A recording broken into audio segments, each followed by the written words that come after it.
স্বামীজির পরামর্শে বাঘাযতীন শরীর চর্চার পাশাপাশি ঝাঁপিয়ে পড়েন স্বদেশী আন্দোলনে।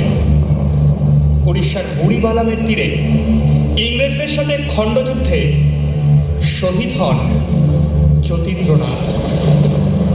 এই যুদ্ধের এমন নজির ইতপূর্বে দেখেননি বলে মেনে নিয়েছিলেন ইংরেজ অফিসাররা। বালেশ্বর সরকারি হাসপাতালে রক্ত বমিরত অবস্থায় তিনি যখন শেষ নিঃশ্বাস ত্যাগ করছেন, তখন তিনি বলেন,